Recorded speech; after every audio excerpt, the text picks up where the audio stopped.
జీవుడు శాస్త్రాన్ని ప్రమాణంగా స్వీకరించి ఆ శాస్త్రాంతర్గతమైనటువంటి విషయాన్ని తాను గురువు వలన విని దాన్ని అనుష్ఠాన పర్యంతంలోకి తెచ్చుకుని మారుతున్నటువంటి ధర్మాన్ని పట్టుకుని ధర్మమునందు నిష్ఠుడై ఆ నిష్ణాతుడైనటువంటి ధర్మము వలన చేసినటువంటి కర్మచేత అత్యంత తృప్తి చెందినటువంటి భగవంతుని యొక్క నిర్హేతుక కృపాకటాక్ష వీక్షణము చేత జ్ఞానమును పొందాలి.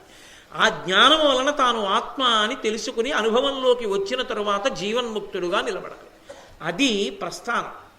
కాబట్టి వికారములు పొందేటటువంటిదంతా జగత్ జాయతే గచ్చతే ఇది జగత్తు వచ్చి వెళ్ళిపోతుంది. ఎప్పుడూ ఉండేది సత్యం పరమేశ్వరుడు. అందుకే ఆయనకి పర్యాయ పదం ఏమిటంటే సత్యం. సత్యం శివం సుందరం ఆయన పేరు. కాబట్టి ఆ సత్యమున్నదే అది సూర్యాస్తమయమునకు కారణమైనది. ఆ సూర్యుని కదలికలకన్నిటికీ కారణమేది అంటే బ్రహ్మముతో మొదలుపెట్టి సత్యముతో పూర్తి చేశాడు ధర్మరాజు గారు. కాబట్టి దాని చేత ఇంత క్రియ నడుస్తోంది అని చెప్పాడు. చాలా సంతోషించాడు ఆ యక్షుడు. చాలా సంతోషమయ్యా. శ్రోత్రియుడు అని ఎవరిని పిలుస్తారు అని అడిగాడు. శ్రోత్రియుడు అంటే శృతం బాగా విన్నవాడు అని గుర్తు. ఏది బాగా విన్నవాడు అంటే సనాతన ధర్మమనందు అత్యంత ప్రధానమైనది ఏది అంటే చెవి. భద్రం కర్ణీభి శృణుయామ దేవాహ అని, మా చెవులు భద్రముగా ఉండుగాక. చెవి ఎందుకు ప్రధానము అంటే వేదము నిలబడడానికి కారణము చెవి. వేదం రేడియోలో సంగీతం నేర్చుకున్నట్టు పుస్తకం పట్టుకుని పైన ఉన్న గుర్తుల్ని బట్టి ఉదాత్త అనుదాత్త స్వరిత స్వరాల్ని నేర్చుకోరు. గురువుగారి దగ్గర కూర్చుంటే గురువుగారు మంత్రం చెప్తూ చెయ్యి పైకెత్తుతూ చెయ్యి కిందకి దింపుతూ చెయ్యి సమానంగా నిలబడుతూ మంత్రం చెప్తారు. ఆ మంత్రం యొక్క స్వరాన్ని గురువుగారి దగ్గర చెవితో వింటాడు, విని పట్టుకుంటాడు. పట్టుకుంటే గురు పరంపరలో ఆ వేదం అలా ప్రవహిస్తూ ఉంటుంది, దాని స్వరం వెడుతుంది. వేదం కేవలం మంత్రం చెప్పడం వేదం కాదు, స్వరంతో చెప్పడం గొప్ప. అసలు దానికోసమే గురుముఖత వింటారు. కాబట్టి చెవి ప్రధానంగా ఉంటుంది. కాబట్టే వేదానికి ఇంకొక పేరు శృతి. ఎవరు శ్రోత్రియుడు అంటే ఈ చెవి ఉన్నందుకు ధన్యత ఎప్పుడు అంటే ఉపనయనం చేసుకునేది ఎందుకంటే గురువుగారి దగ్గరికి వెళ్ళిపోవడానికి. గురువుగారి దగ్గరికి వెళ్ళిపోవడం ఎందుకంటే వేదం వినడానికి. కాబట్టి ఎవరు వేదాభ్యాసం చేశాడో, ఎవడు వేదం నేర్చుకున్నాడో, గురువుగారి దగ్గర విన్నాడో, ధారణ చేశాడో, మళ్ళీ స్వరంతోనే చెప్తాడో వాడున్నాడే వాడు శ్రోత్రియుడు. ఇక చాలా మహిమను పొందిన పురుషుడని ఎవరిని పిలవాలి అని అడిగాడు ధర్మరాజు గారిని యక్షుడు. అంటే తపస్సు వలన ప్రభావమును పొందినవాడు. తపస్సు అంటే ఇంతకుముందు మార్కండేయ మహర్షి చెప్పారు. తపస్సు అన్న మాటకు అర్థం ఏంటంటే మీరు దేనితో మొదలు పెట్టండి, మిగిలిన వాటిని దాన్ని ఆధారం చేసుకుని దగ్గరికి తీసుకుంటూ వెనక్కి ప్రయాణం చేయాలి. వెనక్కి ప్రయాణం చేస్తే తపస్సు. మన ప్రమేయం లేకుండా ముందుకెడతాయి ఇంద్రియాలు. కన్ను ఉందనుకోండి, నా ప్రమేయం ఏమక్కర్లేదు, ముందుకు చూస్తుంది. కానీ నేను ఈ కన్నుని మూసి లోపల మనసుని నిగ్రహించి నా మనోనేత్రంతో ఒక మంత్రానికి సంబంధించిన అధిష్టాన దేవతని చూస్తూ తత్సంబంధమైనటువంటి బీజాక్షరాల్ని పలుకుతున్నాను అనుకోండి, అప్పుడు నేను వెనక్కి వెడుతున్నానని గుర్తు. అప్పుడు ఏమవుతుందంటే నాకు తెలియకుండానే నా దృష్టి కేంద్రీకరణ, ఇంద్రియ నిగ్రహము, ప్రశాంతత, ఆసన శుద్ధి ఇవన్నీ కలుగుతాయి. ఈ తపస్సు ఎందు ఏమవుతుందంటే శక్తి పొటమరిస్తుంది. బీజాక్షర శబ్ద విస్ఫోటనము అని శబ్ద బ్రహ్మమయి చరాచరమయి జ్యోతిర్మయి వాంగ్మయి. బయట ధ్వనికి పేల్తే ప్రపంచం నాశనం అవుతుంది. లోపల విస్ఫోటనం సంభవిస్తే అందుకే పెదవులు కూడా కదపకుండా మంత్రం చేయాలంటారు. ఎంత బీజాక్షర విస్ఫోటనం జరిగితే అంత శక్తి లోపల పడుతుంది జపంలో. అందులో అంతర్ముఖత్వాన్ని పొందుతాడు, దాని వలన ప్రభావాన్ని పొందుతాడు, మహిమ పొందుతాడు. మహిమ అంటే శక్తి పొటమరిస్తుంది. ఇప్పుడు ఆ శక్తి దేనికి ఆధారం అవుతుంది? ఆయన వాక్కే శక్తి అయిపోతుంది. ఇప్పుడు ఆయన సత్యం మాట్లాడడం కాదు, ఆయన మాట్లాడినది సత్యమవుతున్నప్పుడు యోగి అయ్యాడు అంటారు. ఆయన సత్యం చెప్పాడండి కాదు, ఆయన ఏమన్నారో అది సత్యమైపోతుంది. సుందరకాండలో స్వామి హనుమ తోరణం మీద కూర్చుని అన్నారు, నా వంటి బలం కలిగినటువంటి వారు ఎందరో ఉన్నారు. ఆగమిష్యతి సుగ్రీవ సర్వేషాంబో నిషూదన నేయమస్తి పురీం లంకా నయూయం నచరావణ అన్నారు. వచ్చేస్తున్నారు. నా వంటి వారు ఎందరో వస్తున్నారు, సుగ్రీవుడు వస్తున్నాడు, ఉండది ఈ లంక కాలిపోతుంది. రావణుడు ఉండడన్నారు. ఇప్పుడు జరగబోయేది హనుమ చెప్పలేదు, హనుమ చెప్పింది జరుగుతుంది. ఎందుకని యోగమూర్తి అయిన హనుమ చెప్తున్నారు. ఆ తపస్థితిలో ఉన్నటువంటి హనుమ చెప్తున్నారు. అది తోరణం మీద కూర్చోవడం అన్న మాటకు అర్థం ఆంతరంగా. అందుకే సుందరకాండ ఉపాసనకాండ. కాబట్టి యోగి నోటి వెంట వచ్చింది సత్యం అవుతుంది. యోగి ఎప్పుడయ్యాడు? తపస్సు చేత. అనేన యుజ్యతే ఇతి యోగ అని పతంజలి భాష్యం. అనేకముగా కనపడుతున్న వాటిని అంతర్ముఖత్వము చేత ఒకటిగా చేసి నిలబెట్టిన వాడు యోగి. అలా ఒకటైపోయి అంటే ఆ బ్రహ్మము తప్ప వేరొకటి లేకుండా అనుభవిస్తున్న వాడెవడో వాడు ఆ శక్తిని పొందుతాడు. కాబట్టి తపస్సు వలన మనుష్యుడు ప్రభావాన్ని పొందుతున్నాడు. ఎప్పుడూ సాయంగా నిలబడేవాడెవడు జీవితంలో అని అడిగాడు యక్షుడు. ఎప్పుడూ సాయం చేయడమే తప్ప పాడు చేయడం అన్నది లేనివాడెవరు అంటే తన ధైర్యమే తనకి సాయం చేసేవాడు. తన ధైర్యమే సాయం చేస్తుంది తప్ప బయట నుంచి సాయం చేసేవాడిని పక్కన పెట్టండి. ఇప్పుడు ధర్మరాజు గారికి ఎవరు సాయం చేస్తున్నారు? ఎర్రాప్రగడ వర్ణించారు. ఆ అరణ్యంలో పక్షులు క్రూర మృగాల అరుపులు తప్ప మనుష్య సంచారము లేదు అన్నారు. అలాంటి చోట నలుగురి తమ్ముళ్ళ యొక్క శవాల్ని చూశాడు. ఎదురుగుండా నిలబడిన యక్షుణ్ణి చూశాడు. మనసు ఎంత తబ్బిబ్బైపోవాలి. అరణ్యవాసం పూర్తయిపోతుంది. ఇంకొక ఏడాది పోతే యుద్ధం చేస్తారు, ఈ తమ్ముళ్ళు రాజ్యం తెస్తారనుకుంటున్నాడు. నలుగురు చచ్చిపోయారు. ఏం చెప్పాలి అలాంటప్పుడు? ఆయనకి తోడుగా వచ్చింది ఎవరు? ఇప్పుడు ధైర్యం. తన వైక్లభ్యమును పొందనటువంటి మనసే. కాబట్టి ఆ ధైర్యమే ఎప్పుడూ సాయం చేసేవాడు తప్ప బాహ్యంలో సాయం చేసేవాడు తన లోపల ఉన్న ధైర్యం వల్ల దొరుకుతాడు. ఒక వ్యక్తి బుద్ధిమంతుడు ఏ కారణం చేత అవుతాడు అని అడిగాడు యక్షుడు. ఒక వ్యక్తి బుద్ధిమంతుడు కేవలం చదువుకోవడం వల్ల కాలేడు. ఎందుకో తెలుసా? తప్పు చేసే వాళ్ళందరూ తప్పు చేస్తే ఇలా చూపించే వాళ్ళు లేరని చెయ్యట్లేదు. ఇంట్లో ఎన్నో దేవతామూర్తులు ఉంటాయి. ఆఫీసులో తన టేబుల్ గ్లాస్ కిందే భగవంతుడి మూర్తి ఉంటుంది. దాని సాక్ష్యంగానే లంచం పుట్టుకునేవాడిని ఆ అద్దం కింద ఉన్న పరమాత్మ ఫోటో ఆపలేదు. ఇంట్లోనే కూర్చుని అబద్ధాలు ఆడేవాడిని ఇంటి కబ్బోర్డ్లో ఉన్న పరమేశ్వర మూర్తులు ఆపలేవు. కట్టుకున్న బట్ట ఆపదు, పెట్టుకున్న బొట్టు ఆపదు. ఏదాపుతుంది? బుద్ధిమంతులతోడి సహవాసం ఆపుతుంది.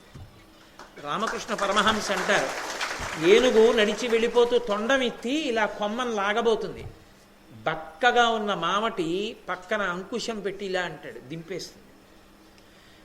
బుద్ధిమంతుడైనటువంటి వాడితో కలిసి తిరిగితే అరే ఆయన అలా ప్రవర్తిస్తుంటాడు, మనం ఇలా ఎలా ప్రవర్తించగలం రా అని మార్పు వస్తుంది. ఒక వ్యక్తి బుద్ధిమంతుడవడానికి కారణము సహవాసమే. సజ్జన సాంగత్యము చేత బుద్ధిమంతుడవుతాడు. పెద్దల పరిచర్య చేత కేవలం ఉండడం కాదు, వారి యందు అనురక్తి కలిగి వారి పరిచర్య చెయ్యడం ప్రారంభం చేస్తే దాని వలన బుద్ధిమంతుడవుతాడు. నేను విశేష వ్యాఖ్య చెయ్యట్లేదు అని మనవి చేశా, ఎందుకంటే వెనక వేద సభ జరపాలి కాబట్టి. అలాగే బ్రాహ్మణుడు దేని వలన దివ్యత్వాన్ని పొందుతాడు? వేద పఠనము వలన. వేద పఠనము అన్న మాటకు అర్థం ఏంటంటే ఏదో బిఏ చదువుకునేటప్పుడు ఒక సిలబస్ పూర్తి చేసేసి బిఏ అనిపించుకున్న తర్వాత ఇంకా మళ్ళీ ఆ టెక్స్ట్ పుస్తకాలు వెంటనే ఎవరికో ఇచ్చేసి జీవితంలో మళ్ళీ అది చదవాలని నియమం ఏమి ఉండదు. ఒకసారి పేరు పక్క బిఏ వచ్చేసాక. వేద పఠనం అలా కాదు. దాని అవసరం ఉందా అవసరం లేదా అన్న దానితో సంబంధం ఉండదు. స్వరప్రతిష్ఠ చేసి ఆ స్వరంతో ఆ మంత్రాన్ని ఆమ్నాయం చేయడంలో తరించిపోతుంటాడు, ఆనందపడిపోతుంటాడు. అందుకే దానికి పుస్తకం ఉండదు. గురువుగారి దగ్గర విని ధారణ చేసింది ఆ శిష్యుడిలో గురువే ఉంటాడు. ఎందుకుంటాడో తెలుసా? ఆ మంత్రం చెప్పేటప్పుడు ఆ స్వరం చెప్తుంటే గురువుగారు ఎంతో కష్టపడి చెయ్యి ఇలా ఎత్తి ఇలా పెట్టి ఇలా కిందకి దింపి చెప్పినటువంటి స్వరం జ్ఞాపకం ఉండిపోతుంది. గురువుగారు ఎలా అన్నారో అలా అంటుంటాడు. అందుకే గురువు శిష్యుల్లో బ్రతుకుతాడు. కాబట్టి అదిగో ఆ శిష్యుని వలన ఆ దివ్యత్వము దేని వలన సంభవిస్తుంది? దివ్వు అంటే ప్రకాశము. ఆ ప్రకాశము దేని వలన సంభవిస్తుంది అంటే శబ్దరాశి అని వేదమునకే పేరు. అది భగవంతుని వాక్కు కనుక ఋషి ఎక్కడో సమాధిలో దర్శనం చేసినటువంటి మంత్రము కనుక దాని యొక్క ఆమ్నాయము వలన దివ్యత్వాన్ని పొందుతాడు. అంతకన్నా అనుష్ఠించడానికి ఇంకొక ప్రమాణం కూడా లేదు. వేదమే ప్రమాణము ధర్మమునకు. అందుచేత దివ్యత్వం. నిర్మలత్వం దేని చేత పొందుతాడని అడిగాడు. నిర్మలత్వం అంటే ఏమి కదలిక లేకుండా మనసులో ఏ మాలిన్యము లేకుండా ఉండగలగడం. నిష్ఠ చేత. నిష్ఠ అన్న మాటకు అర్థం ఏమిటంటే పరిపూర్ణమైన విశ్వాసము చేత. ఏమంటే ఇలా చేస్తే ఇలా జరుగుతుంది అనడానికి కొన్ని కళ్ళ ముందు కనపడతాయి, కొన్ని కళ్ళ ముందు కనపడవు. ఏమండి నేను మీకు 100 రూపాయలు ఇస్తాను, మీకు 100 రూపాయలు అందినట్టు తెలుస్తుందా అన్నాను అనుకోండి, అదేంటంటే అందకపోవడం ఏంటి, మీరు ఇచ్చారు కదా, పుచ్చుకున్నాను కదా అంటారు. నేను మా అబ్బాయి హైదరాబాద్లో ఉంటే 1000 రూపాయలు మనీ ఆర్డర్ కట్టాను అనుకోండి, మా అబ్బాయికి 1000 రూపాయలు అందుతాయండి అంటే విశ్వాసం, పోస్ట్ మ్యాన్ పట్టుకెళ్ళి ఇస్తాడు, అందుకే కట్టే కాదు. వేదం దగ్గరికి వచ్చేటప్పుడు కూడా మంత్రానికి విశ్వాసం ఏమిటంటే, తండ్రికి తద్దినం పెట్టి ఇక్కడ భోక్తకు అన్నం పెడితే మా నాన్నగారికి అందుతుందా అండి అంటే, నువ్వు ఇక్కడ మనీ ఆర్డర్ కడితే మీ అబ్బాయికి అందగాలేదు, నువ్వు ఇక్కడ మంత్రంతో పెడితే నీ తండ్రి ఎందుకు సంతోషిస్తాడు? అది విశ్వాస సంబంధము. అందుకే వేదమునకు ప్రమాణము విశ్వాసం. ఆ విశ్వాసం ఉన్ననాడే వేదము ధర్మము ఫలిస్తాయి, లేనినాడు ఉపయోగం ఉండదు దానివల్ల. కాబట్టి నిష్ఠ, దాని చేతనే నిర్మలత్వం ఏర్పడుతుంది. అసలు ఆ తాత్పర్యం ఏమిటో తెలిసిన నాడు జంకడు. నేను అనుష్ఠించిన ధర్మం నన్ను కాపాడుతుందంటాడు ధర్మరాజు గారిలా. ఇక బ్రాహ్మణుడు దేని వలన మాలిన్యాన్ని పొందుతాడు? మలం లేకుండా ఉన్నాడు ఇతపూర్వం, ఇప్పుడు కొత్తగా మాలిన్యాన్ని పొందాడు. దేని చేత పొందుతాడు మాలిన్యాన్ని అంటే సౌశీల్యమును విడిచిపెట్టిన కారణం చేత. సౌశీల్యము అంటే మంచి స్వభావం. బ్రాహ్మణుడికి సహజ సిద్ధంగా మంచి స్వభావం ఉండాలి అని శాస్త్రం. ఎందుకని అంటే అత్యంత సత్వగుణంతో ఉంటాడు అని. అటువంటి వాడే రజోగుణ తమోగుణ ప్రకోపానికి వెళ్ళిపోయాడు అనుకోండి. అందుకే లోకంలో ఒక పెంకి సామెత ఉంటుంది, ఎంత చెడిపోయిన వాడైనా 4వ వర్ణం వాడు బాగుపడ్డం మొదలు పెడితే ఎంత గొప్పగాడైనా బాగుపడతాడు. అన్నీ బాగా చదువుకుని వేదం బాగా చదువుకున్న విద్వాంసుడే పాడైపోతే వాడికి చెప్పగలిగిన వాడు మాత్రం ఇక లోకంలో ఉన్నాడు.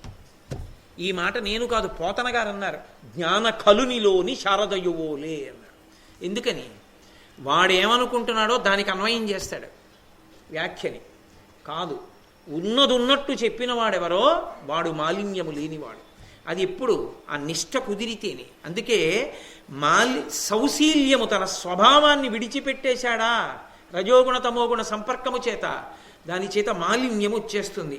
మర్త్యుడు ఎప్పుడవుతాడు అని అడిగారు. మర్త్యుడు అంటే మరణించేటటువంటి స్వభావం. అంటే ఏమంటే బ్రాహ్మణులు చచ్చిపోరా అని అడగకూడదు. బ్రాహ్మణులు చచ్చిపోరా అంటే ఎవరివైనా శరీరాలు చచ్చిపోతాయి. ఎప్పుడూ చావులేనిది ఏది అంటే ఆత్మ. చిట్ట చివరికి ఆత్మగా తాను బతికిపోయి శరీరాన్ని వదిలిపెట్టాలి బ్రాహ్మణుడు. ఆ స్థితిని దేని వలన పొందుతాడంటే వేదం చదువుకుని వేద ప్రమాణాన్ని తెలుసుకుని. కానీ శౌచాన్ని వదిలిపెడితే చచ్చిపోతాడన్నారు. శౌచం అంటే లోపల నమ్మకాన్ని పోగొట్టుకుని నమ్మకం ఉన్నట్టు నటించడం, బాహ్యమునందు లోపలి శౌచం నిలబడడానికి కావలసినటువంటి ప్రక్రియని అవలంబించకపోవడం, అంటే స్నానాది క్రియాకలాపమును నిర్వహించకపోవడం. ఇటువంటి శౌచాన్ని నిలబెట్టుకోకపోతే మర్త్యుడవుతాడు, శరీరాన్ని విడిచిపెడతాడు, అజ్ఞానంతో మళ్ళీ పునర్జన్మని పొందుతాడు. జీవన్మృతుడెవరు అని అడిగారు యక్షుడు. అంటే బ్రతికుండి కూడా చచ్చిపోయిన వాడు ఎవరు అని అడిగారు. దేవతలకు నివేదన చెయ్యనివాడు, పితృదేవతలకు తద్దినం పెట్టనివాడు, అతిథి ఇంటికొస్తే అన్నం పెట్టనివాడు, సేవకులకు ఎన్నడూ ఏదీ పెట్టకుండా తాను తినే అలవాటు ఉన్నవాడు, ఇటువంటి వాడు బ్రతికుండి చచ్చిపోయినవాడే. కాబట్టి జీవన్మృతుడు. అలాగే భూమి కంటే చాలా బరువైనది ఏది అని అడిగాడు యక్షుడు. అంటే భూమి యొక్క బరువు అన్న మాటకు అర్థం ఏమిటంటే సహించగలగడం, వహించగలగడం. అమ్మ కన్న తల్లి అన్నాడు ధర్మరాజు. ఆ ఒక్క మాట చాలు, ఇక దానికి నేనేం వ్యాఖ్యానం చేయక్కర్లేదు. ఆకాశము కన్న పొడుగైన వాడెవరు అని అడిగాడు. నమ సోమాయ చ రుద్రాయ చ నమస్తామ్రాయ చ అరుణాయ చ నమ శంగాయ చ పశుపతయే చ నమ ఉగ్రాయ చ భీమాయ చ నమో అగ్రే వధాయ చ దూరే వధాయ చ నమో హంత్రే చ హనీయసే చ నమో వృక్షేభ్యో అంటూ తండ్రి గురించి వర్ణించింది యజుర్వేదంలో రుద్రాధ్యాయంలో అష్టమానువాకం. తండ్రి శివస్వరూపం, ఆ తండ్రి కలిగిన పిన్నిధానమేలా అని. అందుకే ఆకాశం కన్నా పొడుగ్గా నిలబడి కాపాడేవాడెవరు? తండ్రి అన్నాడు ధర్మరాజు గారు. చాలా బాగుందయా. గాలి కంటే వేగం ఉన్నదేది? మనస్సు. గడ్డి కంటే చాలా విరివిగా దొరికేది ఏది లోకంలో? చింత. అది లేనివాడు ఉంటాడు. అంటే గడ్డి కన్నా విరివిగా దొరికేది చింత. నిదిరించి కన్ను మూయనిదేది? చాప. జన్మించి చైతన్యం లేనిదేది? గ్రుడ్డు. రూపం ఉండి హృదయం లేనిదేది? రాయి. వేగం చేత అతిశయించేదేది? ఏరు. నేను అంతవరకే చెప్తూ వెళ్ళిపోతున్నాను. కాబట్టి బాటసారికి చుట్టాలెవరు అని అడిగాడు. బాటసారి అంటే అరణ్య మార్గంలో వెళ్ళిపోతున్నవాడు, లేదా రహదారి మీద ఒక్కడే ప్రయాణం చేసి వెళ్ళిపోతున్నాడు. తనవారన్నవారు ఎవరు లేరు తన చుట్టూ. కానీ అప్పుడు బాటసారికి చుట్టాలెవరని అడిగాడు. వర్తక సమూహమే. వర్తక సమూహం అంటే ఒక ఊరు నుంచి ఇంకో ఊరు వెళ్ళి వ్యాపారం చేసుకుందామని వెళ్ళే వాళ్ళు ఉంటారే వాళ్ళే చుట్టాలన్నాడు. ఎందుకని? వాళ్ళు వ్యాపారం చేస్తారు కాబట్టి ఈ ఊరు నుంచి ఆ ఊరు ఎడతారు. వాళ్ళు ఎప్పుడు వెడతారు కాబట్టి ఏ వేళలో వెళ్ళాలో ఏ వేళలో వెళ్ళకూడదో, ఏ తూము దగ్గర దొంగలు కొడతారో ఆ తూము దగ్గరికి వెళ్ళినప్పుడు అందరూ బళ్ళన్నీ కలిసి ఎందుకు వెళ్ళాలో, యజమానులు అందరూ కిందకి దిగి కర్రలు ఎందుకు పట్టుకోవాలో, ఎక్కడ చలివేంద్రం ఉంటుందో, ఎక్కడ పూటకోళ్ల సత్రం ఉందో వాళ్ళకే తెలుసు. అందుకని నీకు కావలసినవన్నీ వాళ్లే చెప్పగలరు కాబట్టి వాళ్లే చుట్టాలు. కాబట్టి బాటసారికి చుట్టం ఎవరు అని అడిగాడు యక్షుడు. వర్తక సమూహము అన్నాడు. రోగికి మిగిలే వైద్యుడెవరు అని అడిగాడు. వైద్యుడు ఒక్కడే.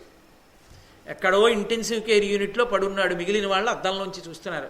ఏం పర్వాలేదు లోవాయ్, రేపో ఎల్లుండో ఇంటికి వెళ్ళిపోదు కానీ అంటాడు. మిగిలిన వాళ్ళు చెప్పినా వీడిని నమ్మడం. డాక్టర్ గారు చెప్పిందే నమ్మకం. మీ వాళ్ళందరూ వచ్చేస్తున్నారు చూస్తున్నావా, చూడు అందరినీ అన్నాడు అనుకోండి, డాక్టర్ గారే రేపటి వరకు ఉండేవాడు ఇవ్వలే పోతాడు కాదు. అందుకని రోగికి చుట్టం వైద్యుడే. అసలు గృహస్థునికి మంచి చుట్టం ఎవరు అని అడిగారు. భార్య ఒక్కతే. ఏవి జవాబులండి అవన్నీ. ఒక్కొక్క ఆశ్రమంలో ఉన్న విశేషాన్ని అడుగుతున్నాడు. ఇన్నాళ్ళు బ్రాహ్మణుల దగ్గర విన్నాడు కదా, వేద విద్వాంసుల దగ్గర 12 ఏళ్ళు దాని సారం పిండుతున్నాడు యక్షుడు. ఎంత నేర్చుకున్నాడో చూద్దామని. మరణించిన వాడికి చుట్టంగా వెంట వచ్చేది ఎవరని అడిగాడు. చేసిన ధర్మం ఒక్కటే. ధర్మానికి పాదంతా ఎక్కడుంది అని అడిగాడు. కారుణ్యమునందు అన్నాడు. అసలు ఆ కారుణ్యం లేని ధర్మం లేనే లేదు. కాబట్టి కీర్తికి ఆధారం ఎక్కడుంది అని అడిగాడు. దానమునందు. స్వర్గానికి మార్గమేది అని అడిగాడు. సత్యము నిజము పలుకుటయందు. సుఖానికి నిలవెక్కడుంది అని అడిగాడు. శీలమునందు, స్వభావమునందు. ఆత్మ ఎవరు? తన ఆత్మని తాను బయట చూసుకోవాలి అనుకుంటే, అంటే ఎవరో ఆత్మగార్ నిలబడతాడు తప్ప, ఆత్మని అనుభవంలోకి తెచ్చుకుంటాడు తప్ప, తన ఆత్మని తాను బయట చూడాలనుకుంటే ఎలా చూడగలడు అని అడిగాడు యక్షుడు. కొడుకు రూపంలో. ఆత్మావై పుత్రనామాసి. అంటే ఇవన్నీ బ్రాహ్మణులు చెప్పిన వేదాంతర్గత విషయాలు. బాగా పట్టుకున్నాడా లేదా? 12 ఏళ్ళు చదువుకున్నాడు. ఏం చదువుకున్నాడు? ఇంతమంది ఇళ్ళు వదిలిపెట్టి ధర్మరాజు గారి దగ్గర కూర్చున్నారు 12 ఏళ్ళు. కొన్ని వేల మంది నిత్యాగ్నిహోత్రీకులు. మార్కండేయుడు అన్నాళ్ళు కూర్చొని చెప్పాడు. ఏం గుర్తు పెట్టుకున్నాడు చూస్తున్నాడు. అందుకు అడుగుతున్నాడు. కాబట్టి దైవికమైనటువంటి చుట్టం ఎవరు? చుట్టరికము అంటే మీతో నేను మనవి చేశాను కదా, పుడుతూనే వస్తుంది దేహ సంబంధం. పెదనాన్నలు, పిననాన్నలు, పిన్నమ్మలు, పెద్దమ్మలు, అన్నలు, తమ్ములు, తల్లి, తండ్రి, వీళ్ళందరూ. పరమేశ్వరుడు ఏర్పరిచిన చుట్టరికం ఎక్కడి నుంచి వచ్చింది? అది తీగ. దాని వలన మిగిలినవన్నీ కూడా అంటుకుంటాయి చుట్టరికాలు. కాబట్టి ఎవరది అని అడిగాడు. భార్య మధ్యలో వచ్చి ప్రవేశిస్తుంది. ఆమెతో చుట్టరికం ఏం లేదు, కానీ ఆమె వలన ఎందరో చుట్టాలు వస్తారు. అసలు ఆమె వలన నిజమైన ఆత్మ బయటికి వస్తుంది. కొడుకు వస్తాడు, కూతురు వస్తుంది, పుణ్యం వస్తుంది, ధర్మం వస్తుంది. తను వెళ్ళిపోయాక గైలో శ్రాద్ధం పెట్టేవాడు వస్తాడు. కాబట్టి ఇంతమంది ఎక్కడి నుంచి వస్తున్నారంటే ఆ చుట్టంలోంచే. కాబట్టే దైవికమైన చుట్టం ఎవరు అంటే భార్య. అసలు సమస్త జీవకోటి యొక్క బ్రతుకుని నిర్వహిస్తున్న వాళ్ళెవరు అని అడిగాడు. మేఘుడు. ఎక్కడో ఉప్పు సముద్రంలో ఉన్న నీటిని తాగి చల్లటి తీయటి నీళ్లగా మార్చి నిరాధారమైన ఆకాశ మార్గంలో ప్రయాణించి రాత్రి చీకట్లో అందరూ గాఢ నిద్రలో ఉండగా, అరే వీళ్ళకి నీళ్లు లేవు, పంటలు లేవని తాను తెచ్చుకున్నటువంటి నీళ్ళన్నిటినీ వర్షించేసి ఉపకారం చేశాను కాబట్టి నాకు కృతజ్ఞత చెప్పారా చెప్పలేదా అని కూడా చూడకుండా నాకున్నవన్నీ ఇచ్చేశానని వెలితి పడిపోయి తెల్లని మేఘం గబగబా వెళ్ళిపోతుంది. వచ్చినప్పుడు బరువుగా వచ్చి ఆ మేఘం లేని నాడు బ్రతుకెక్కడుంది? ఏ ప్రాణి బ్రతకదు. కాబట్టి సమస్త ప్రాణికోటికి నిర్వాహకుడు మేఘుడే అన్నాడు. చాలా సంతోషం. అసలు మనిషి గొప్పతనాన్ని పొందడానికి ఏది చేసి తీరాలి అని అడిగాడు. దానము. దాచుకున్నవాడు ఎంత ఉన్నా పట్టికెళ్ళేది లేదు. గొప్పతనం అంటూ పొందితే దానము చేతనే పొందుతాడు. అసలు లోకంలో గొప్ప ధర్మమేది? అహింస. పరిపూర్ణమైనటువంటి ఫలితాన్ని ఇవ్వగలిగినది ధర్మముల అన్నిటిలోకి ఏది? యజ్ఞము. నేను మీతో అందుకే మనవి చేశా, సనాతన ధర్మం అంతా అగ్ని మీద ఆధారపడింది అనడానికి కారణం అది. మనం ఇచ్చిన హవిస్సు దేవతలకి, దేవతలు ప్రీతి చెంది వర్షం, వర్షం వలన పంటలు, పంటల వలన మళ్ళీ మనం సుఖాలు పొంది యజ్ఞం, యజ్ఞం వలన దేవతలు, దేవతల వలన మళ్ళీ సుఖాలు. ఇదొక ధర్మచక్రం తిరుగుతూ ఉంటుంది. కాబట్టి అన్నిటిలోకి గొప్ప ధర్మం ఏది? యజ్ఞమును నిర్వహించుటయే. ఏది విడిచిపెట్టేస్తే మనిషి సంతోషంగా ఉంటాడు? అహంకారం. అదొక్కటి లేకపోతే సంతోషం. నన్ను కూడా ఇలా కూర్చోబెట్టడం ఏమిటండి అంటేనే ప్రమాదం వస్తుంది. నేను ఎంతటి వాడినండి ఎక్కడ కూర్చుండే అంటే ప్రమాదం రాదు. కాబట్టి అహంకారం విడిచిపెడితే సంతోషంగా ఉంటాడు. లోకంలో విషం ఇది, విప్రుల యొక్క ధనం. బ్రాహ్మణ ధనాన్ని తస్కరిస్తే విషాన్ని తాగినట్టే. కాబట్టి పితృతర్పణలకు అనుకూలమైన కాలమేది యథార్థమునకు? బ్రాహ్మణులు వస్తున్న కాలమే పితృతర్పణలకు అనుకూలమైన కాలం. అలాగే దేనిని వదిలితే నరుడు అందరికీ ఇష్టుడవుతాడు అని అడిగాడు. గర్వాన్ని విడిచిపెట్టినటువంటి వాడు. అలాగే అసలు నిశ్శోకుడైనటువంటి వాడు ఎవరు అంటే, ఎప్పుడూ శోకము లేకుండా సంతోషంగా ఉండాలనుకున్నవాడు దేన్ని విడిచిపెట్టేస్తే అలా ఉండగలడు? కోపాన్ని విడిచిపెడితే. చాలా గొప్ప ఐశ్వర్యవంతుడెవరు? లోభం లేనివాడు. ఇక్కడ మాత్రం నేను కొంచెం వివరణ చేయవలసి ఉంటుంది. ఏమంటే దాచుకున్నవాడు ఐశ్వర్యవంతుడా, దానం చేసిన వాడు ఐశ్వర్యవంతుడా అని మీరు నన్ను ప్రశ్న ఇయ్యచ్చు. దాచుకున్నవాడు దరిద్రుడు. ఎందుకో తెలుసా? ఎప్పుడో అప్పుడు శరీరం విడిచిపెడతాడు. పట్టుకెళ్ళినప్పుడు ఏం పట్టుకెళ్ళాడు? ఇదంతా నాది, ఇదంతా నాది అన్నది వదిలేసి వెళ్ళిపోయాడు. బిడ్డలు పంచుకున్నారు.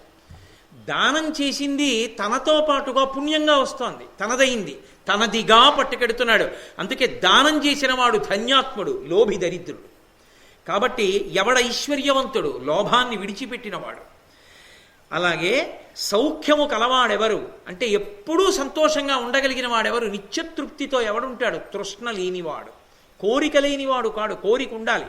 నాకు కొడుకు పుట్టాలని కోరిక ఉండాలి, నీ వివాహం చేసుకోవాలని కోరిక ఉండాలి, నాకు కావలసిన కనీస అవసరాలు నాకు సమకూడాలి అని కోరిక ఉండాలి, నా బిడ్డలు బాగా చదువుకోవాలని కోరిక ఉండాలి. ఉత్తమమైన కోరికలు. ఆ కోరికలు లేకుండా గృహస్థు ఉండడు.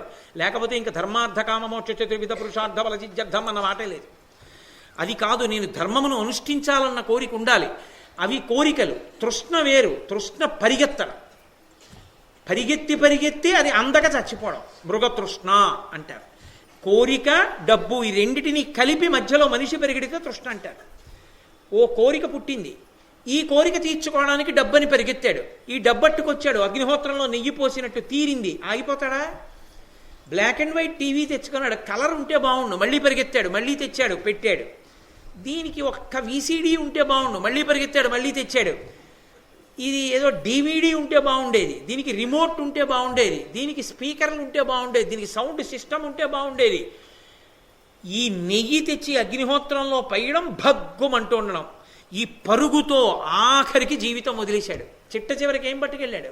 ప్రత్యాయంతి గతాః పునర్న దివసాః కాలో జగద్భక్షక లక్ష్మీస్తో యతరంగ భంగ చపలా విద్యుచ్చలం జీవితం తస్మాన్ మాం శరణాగతిం కరుణయా త్వం రక్ష రక్షాధునా.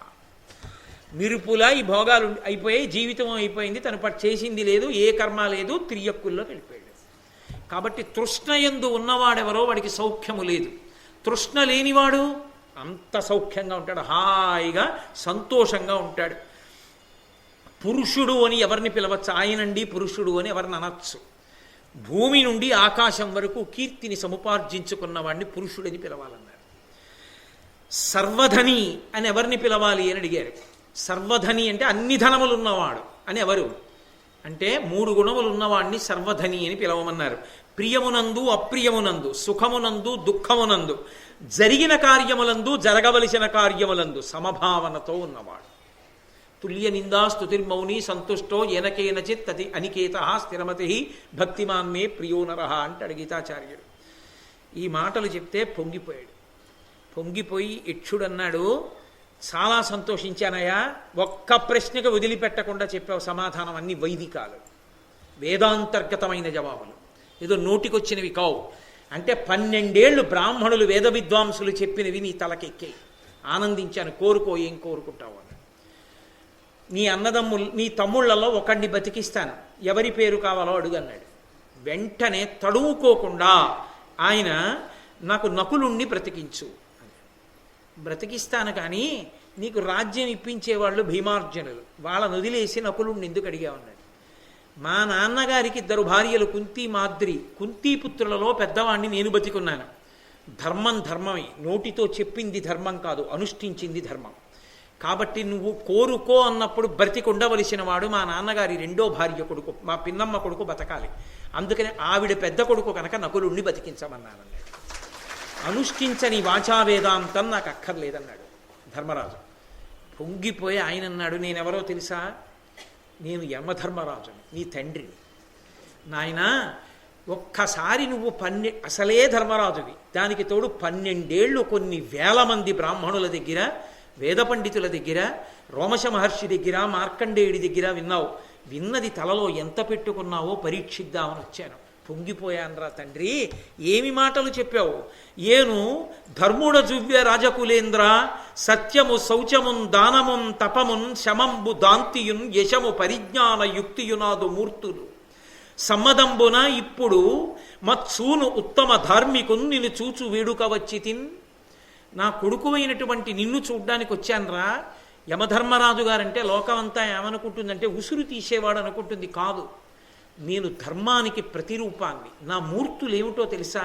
సత్యము శౌచము దానము తపస్సు ఇంద్రియ నిగ్రహము కాంతి కీర్తి పరిజ్ఞాన అనురక్తి, జ్ఞానం పొందాలనేటటువంటి కాంక్ష, ఇవి నా రూపాలు. నిన్ను పరీక్షించాలని ఆ మూర్తులు కలిగిన నేను ఈ జ్ఞానం కలగాలంటే బ్రాహ్మణ స్పర్శ ఉండాలి. నువ్వు కోరుకోకుండా అరణ్యవాసం వనపర్వం ఆరణ్యపర్వమైంది. నీకు ఇంతమంది విద్వాంసులు వచ్చి బోధించారు, ఏం నేర్చుకున్నావు అని వచ్చాను. తండ్రి పరమ సంతోషించానురా, నీ తమ్ముళ్ళందరినీ బతికించాను. కాబట్టి భీమార్జున నకుల సహదేవులు 4 బతుకుతారు. అంతేకాదు, నీకు ఒక వరం ఇస్తున్నాను. ఈ 12 సంవత్సరముల అరణ్యవాసం పూర్తయిపోయే సమయం ఆసన్నమైంది. అజ్ఞాతవాసం చాలా కష్టం, ఎందుకంటే మీ తేజస్సు అటువంటిది, ఎక్కడ దాక్కున్నా దొరుకుతారు. మారువేషాలు వెయ్యాలి. మారువేషాలు వెయ్యడం అంత తేలిక కాదు. కానీ నీ యొక్క జ్ఞానశక్తికి, నీ యొక్క అధ్యయన శక్తికి, నేర్చుకున్న దాన్ని జాగ్రత్తగా మనసులో నిలబెట్టుకున్నటువంటి నీ యొక్క వినయానికి, ఆ ధారణకి మెచ్చి నీకు ఒక వరం ఇస్తున్నాను. అజ్ఞాతవాసంలో మీ 5 ద్రౌపదీదేవి ఏ వేషం కట్టినా ఎవ్వరూ గుర్తుపట్టలేరు. అయిపోయిందంతే అజ్ఞాతవాసం. తన ధర్మంతో ఎవరి వలన పూర్తవుతోంది మీరు బాగా గుర్తుపెట్టుకోవాలి. ఎక్కడ మొదలైంది? ధౌమ్యుడు చదివినటువంటి సూక్తంతో ప్రారంభమైంది ఆరణ్యపర్వం. నశించిపోతారు ధార్తరాష్ట్రులంటూ సూక్త పఠనం చేస్తూ వెళ్ళాడు. ఎక్కడ పూర్తయిపోయింది? బ్రాహ్మణులతో కలిసి తిరిగిన కారణం చేత ఏ జ్ఞానం పొందాడో దాన్ని చెప్తే యమధర్మరాజు గారు పొంగిపోయి అజ్ఞాతవాసం పూర్తయిపోయిందని చెప్పాడు. కేవలము బ్రాహ్మణులతో కలిసి ఉండడం ఎంత వరాన్ని ఇచ్చేసిందో చూడండి పాండవులు. అందుకున్నారు ఆ బ్రాహ్మణులు. అది వేదం చదువుకున్న పండితులు కనపడితే నేల మీద పడి నమస్కరించండి అని కంచికామకోటి పీఠాధిపత్యం వహించినటువంటి మహాపురుషులు, అపర శివావతారులు, భూమి మీద నడిచిన వేరొక శంకరావతారం చంద్రశేఖరేంద్ర సరస్వతి మహాస్వామి ఆ మాట చెప్పారంటే అది కారణం. ఇవాళ మన అదృష్టం ఏమిటంటే ఆరణ్య పర్వం యొక్క ప్రవచనం పూర్తవుతున్న రోజున ఇంతమంది వేద పండితులు గాయత్రీ స్వరూపాలై వచ్చి ఈ సభని అలంకరించడం. కాబట్టి నాయనా, నీ ధర్మానికి మెచ్చుకున్నాను. అజ్ఞాతవాసం పూర్తయిపోతుంది, చక్కగా మీరు మళ్ళీ తిరిగి రాజ్యాన్ని పొందుతారు. మరిచిపోతాడేమో అని చూశాడు యమధర్మరాజు గారు. ధర్మరాజు గారు అన్నాడు, అడగకుండానే ఇన్ని వరాలు ఇచ్చారు, చాలా సంతోషం. కానీ అసలు మేము ఇక్కడికి ఎందుకు వచ్చామంటే ఒక బ్రాహ్మణుడి అరణి పోయింది. అది దొరికితే తప్ప ఆయన ధర్మం నిలబడదు. ఆ బ్రాహ్మణుడికి తృప్తి కలిగించద్దు. నేను అరణి ఎక్కడుంది అని అడిగాడు. అడిగితే యమధర్మరాజు పకపక నవ్వి, ఎవడైనా ఇన్ని కలిసి వస్తే ఎందుకు వచ్చాడో కూడా మర్చిపోతాడు. ఆ బ్రాహ్మణుడికి ఏదో చెప్పచ్చులే అంటాడు. ఒక బ్రాహ్మణుడి ధర్మం నిలబెట్టడం క్షత్రియ ధర్మం గనక నన్ను మళ్ళీ అదే అడిగావురా నాయన. అడగమంటే అన్ను వదిలిపెట్టి అడిగావా? ఏమి క్షాత్ర ధర్మం రా తండ్రి నీది? ఆ లేడీ ఏదో కాదు, లేకపోతే అర్జునుడికి చెక్కదా బాణానికి? నేనే పట్టుకొచ్చారని, ఇదిగో తీసుకో అని ఇచ్చాడు. చిత్రం ఏమిటో తెలుసా? పదిలంగా దాన్ని పట్టుకుని తీసుకెళ్ళి ఎక్కడో ద్వైతవనంలో కూర్చున్న బ్రాహ్మణుడికి ఇచ్చి నమస్కారం పెట్టాడు. అయ్యా, మీ అరణి తెచ్చాను, చాలు, నా జన్మ సార్థకమైందన్నాడు. బ్రాహ్మణ సేవ, వేదం చదువుకున్న వాడికి ఎంత గౌరవించిందో సమాజం, దాని వలన ఎంత అభ్యున్నతిని పొందారో, ఆరణ్యపర్వం ఎక్కడ పూర్తయిందో తెలుసుకుంటే వేద ప్రమాణాన్ని మనం ఎంత గౌరవించాలో, వేదాన్ని ఎంత గౌరవించాలో, వేదం చదువుకున్న వాళ్ళని ఎంత గౌరవించాలో మనకు అర్థమవుతుంది. అక్కడ ఆరణ్య పర్వాన్ని పూర్తి చేశారు. పూర్తి చేస్తూ ఆదిదేవుడవైన నీవు దయామతిన్ పొడసూపి నన్నాదరించుట తేచి ధన్యుడనైతి ఇంతకు ఎక్కుడుండేది కల్గునే అయినా నా మది ఎల్లనాడును క్రోధమోహాదులం పెడబాసి ధర్మమునందు నొక్కన చెయ్యవే. మీరు ఇంకొక్కటి అడగండి అంటున్నావు కదా యమధర్మరాజా, నాకు ఒక్కటే ఈ చాలు, ఇంకా నాకేమీ వద్దు. ఎంత బలమైనటువంటి సంఘర్షణతో కూడిన సందర్భం ఏర్పడినా నా మనసు ధర్మమునందే నిలబడుగాక. పరమ సంతోషపడిపోయాడు యమధర్మరాజు గారు.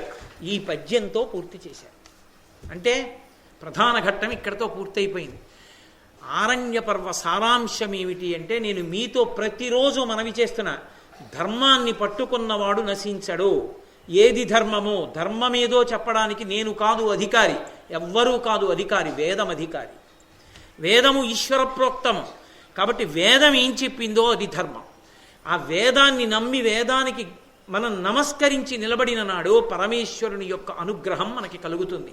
కాబట్టి ఆరణ్య పర్వాన్ని, నా ప్రవచనాన్ని ఇవాళ ఇక్కడతో పూర్తి చేస్తూ, అంత గొప్ప పర్వాన్ని నాకేమీ అధికారం లేకపోయినా నన్ను పనిముట్టుగా స్వీకరించి నా చేత చెప్పించినటువంటి కృష్ణ భగవానుడి పాదార విందములకు సాంజలి బంధకంగా నమస్కరిస్తూ, నిజంగా ఇవాళ ఆరణ్య పర్వం పూర్తయినప్పుడు కృష్ణ భగవానుడు ప్రీతి చెందాడు అనడానికి తార్కాణం ఏమిటంటే, మహానుభావుడు అదిగో కృష్ణావధానులు గారి సభలోకి రావడం, వారు వచ్చి కూర్చోవడం, గాయత్రీ స్వరూపాలు లాంటి ఎందరో వేద పండితులు రావడం, ఇప్పుడు వాళ్ళందరూ అక్కడ కూర్చుని ఆ వేద పఠనం చేస్తారు. అది చాలు. బహుశా నాకు తెలిసి ఆరణ్య పర్వం ఇలా ఎక్కడా పూర్తయి ఉండదు. అది ఒక్క అయ్యప్ప స్వామి దేవస్థానానికే కీర్తి దక్కింది. అందుకే నేను ఇవాళ ప్రవచనం కూడా అంత గబగబా చెప్పా. ఎప్పుడెప్పుడు అది వింటానా అని నా మనసు ఉవ్విళ్ళూరుతోంది. మీరు అదే ఉవ్విళ్ళూరుతున్నారు. కాబట్టి చక్కగా మనం ఇప్పుడు ఆ వేద పఠనం, ఆ వేదమంత్ర పఠనాన్ని చక్కగా శ్రవణం చేద్దాం. అందరం వారు వేదిక మీదకి వస్తున్నప్పుడు అందరం లేచి నిలబడి నమస్కారం చేద్దాం. వారు వచ్చి కూర్చున్న తర్వాత మనం కూర్చుందాం. ఆ వేదం చెప్తున్నంతసేపు రెండు చేతులు జోడించి అంజలి ఘటించి నమస్కరిస్తూ విందాం. ఇంతకన్నా జన్మకి అదృష్టం ఇంకొకటి ఉండదు. అలాగే మార్చి 31వ తారీఖు స్మార్తుల యొక్క శ్రీరామ నవమి. వైష్ణవ పరంగా వైష్ణవులు 1వ తారీఖు ఏప్రిల్ 1న చేస్తున్నారు. మనకి పక్కన ఉన్నటువంటి శ్రీరామచంద్రమూర్తి దేవస్థానంలో ఏప్రిల్ 1 శ్రీరామ నవమి.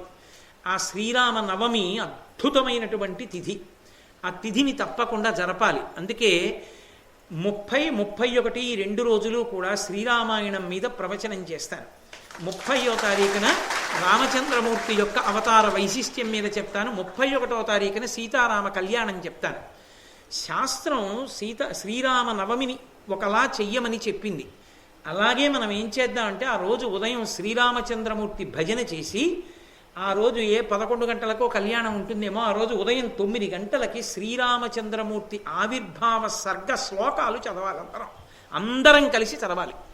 కాబట్టి అందరం కూర్చుని నేను చెప్తాను, మీరు శ్లోకాలు చెప్తురు. కానీ తర్వాత కళ్యాణం ఉంటుంది. చక్కగా కళ్యాణం చూసి సాయంకాలం ఖచ్చితంగా 5 గంటలకి స్వామివారి కిరీటం తీసుకుని రామచంద్రమూర్తి దేవస్థానం అర్చక స్వామివారు ఈ సభామంటప మధ్యంలోకి తీసుకొచ్చి పెడతారు. మకుటధారణ సర్గ పారాయణ చెయ్యాలి. ఆ రామచంద్రమూర్తికి అలంకారం చేసే కిరీటం పెడితే వశిష్ఠో వామదేవశ్చాజాబాలి రథకాశ్యప అని మహర్షులందరూ నిలబడి కిరీటధారణ చేశారు. 3 లోకములు సంతోషించే రాముడికి కిరీటం పెడితే ఆ మకుటధారణ సర్గ చదవాలి. ఆ రోజున మకుటధారణ సర్గ చెప్తాను ఒకసారి.